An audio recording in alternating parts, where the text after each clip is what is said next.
The argument of today is the argument between a realistic person and a woke person. The argument is so glaring that the Jews who claimed to see were actually blind. But one thing we must take away from the gospel of today is the difference between light and darkness. Christ is light, and Christ came as a light, and he said, "As long as I am in the world, I am the light of the world." In other words, as long as Christianity still exists in the world, Christianity is the light of the world.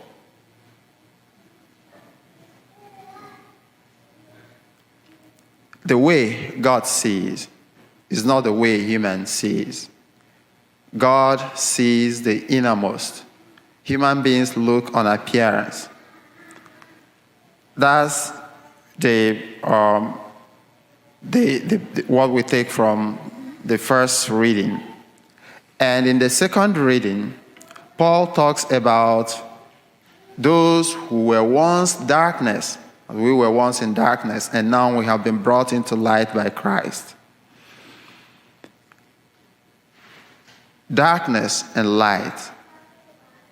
The world is darkness, but the presence of Christ and the presence of Christianity enlightens the world and illuminates the world. The first reading brings to our mind what happens when we neglect the little things in life. In 2010, during Lent, I decided to do something extraordinary. Don't ask me what it is, but I'll tell you. I decided not to shave the whole of Lent.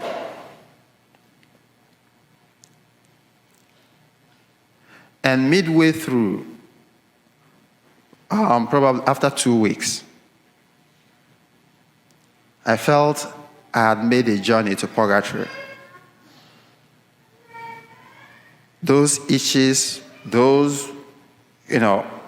I felt very uncomfortable. After 3 weeks, I was asking God to end the Lent. Within 4 weeks, I was looking like Nebuchadnezzar. And one thing that I learned at the end of Lent is that there are little things in our life that we do, probably as daily rituals. Cleaning your teeth, washing your body, shaving before the mirror, which we neglect, and we don't think they are important until we lose our ability to do them. It reminded me of what happened just before COVID. Everybody shake hands. You meet people at the parking lot, you embrace, you hug, you peck, until COVID struck. And we lost those things. And we were told to distance ourselves from our neighbor and to stay 6 feet apart. However true that is, only one God knows. And everybody was separated from the other. And we began to see how important those little things, sitting beside our neighbor, having a handshake, having a hug, having a peck, we begin to see how meaningful they are to our lives. The little things, the minute things. And today is probably the 3rd anniversary of the last Mass we said before COVID struck, before the lockdown. But my point is, those little things that we neglect, are very important in our lives. If it is a virtue, we build on it. And if it is a vice, we try to strike it away as little as it is, because it will blossom into a very big sin and a very big darkness in our lives.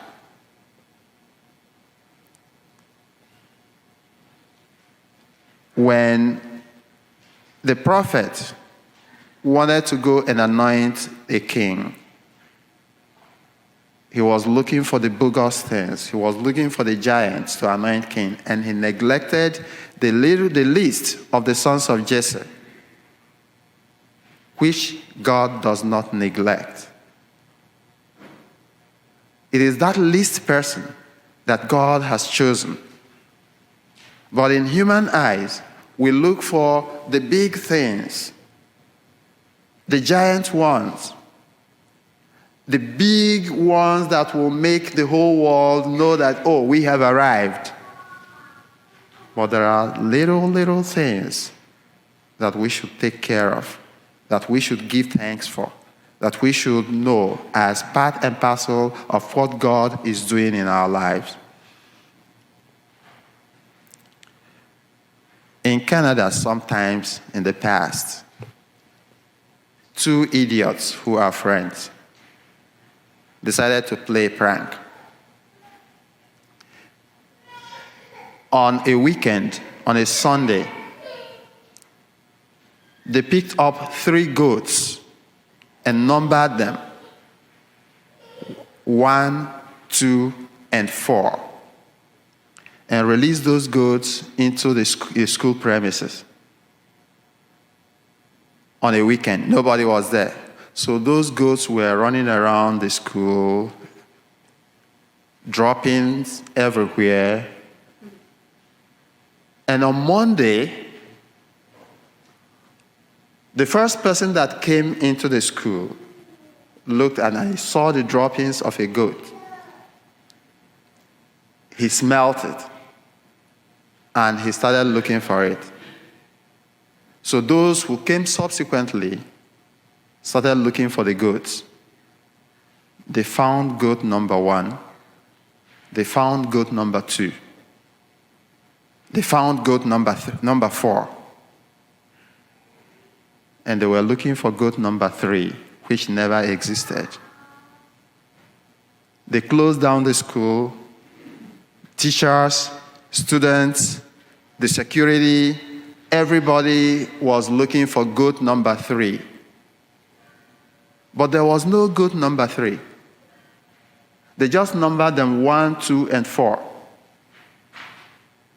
And everybody was looking for, in fact, school closed down. There was no school. What they were looking for? They were looking for something that never existed. And everybody was thrown into confusion, looking for something that never existed. The point is, there are certain things we look for in life that are not there. But there are certain things we already have which we neglect. When God does his own things, he does it in his own way. When God tries to reach out to us, he reaches out to us in his own way, different from what we think. Even when we pray, God answers our prayers in a different way we might not even think about. Someone was praying for a spouse for her son.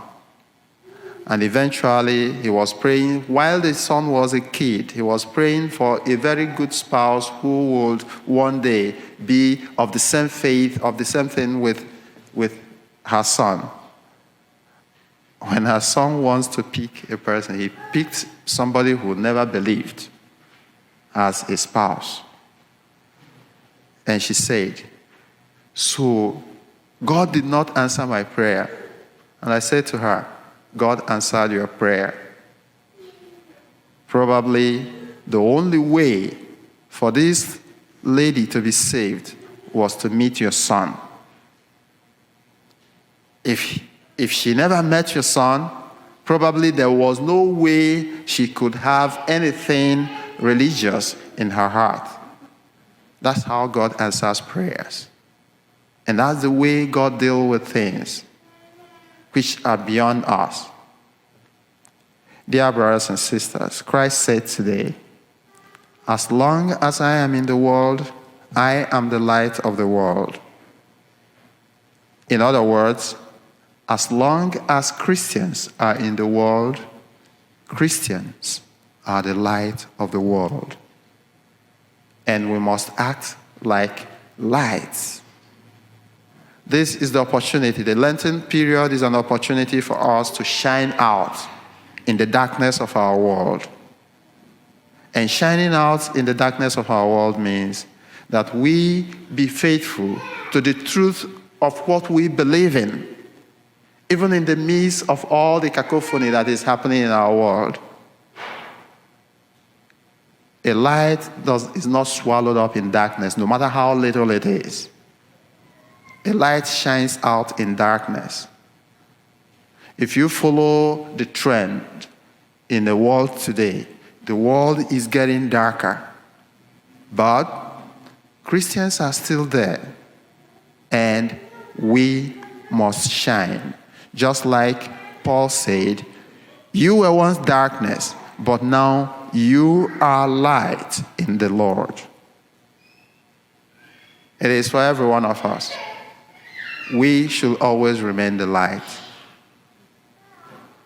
Where we go to work, in the midst of our friends, no matter how dark the place is, we try to remain as light by speaking up, by saying no to what is evil, and by doing what is right. The Lord be with you.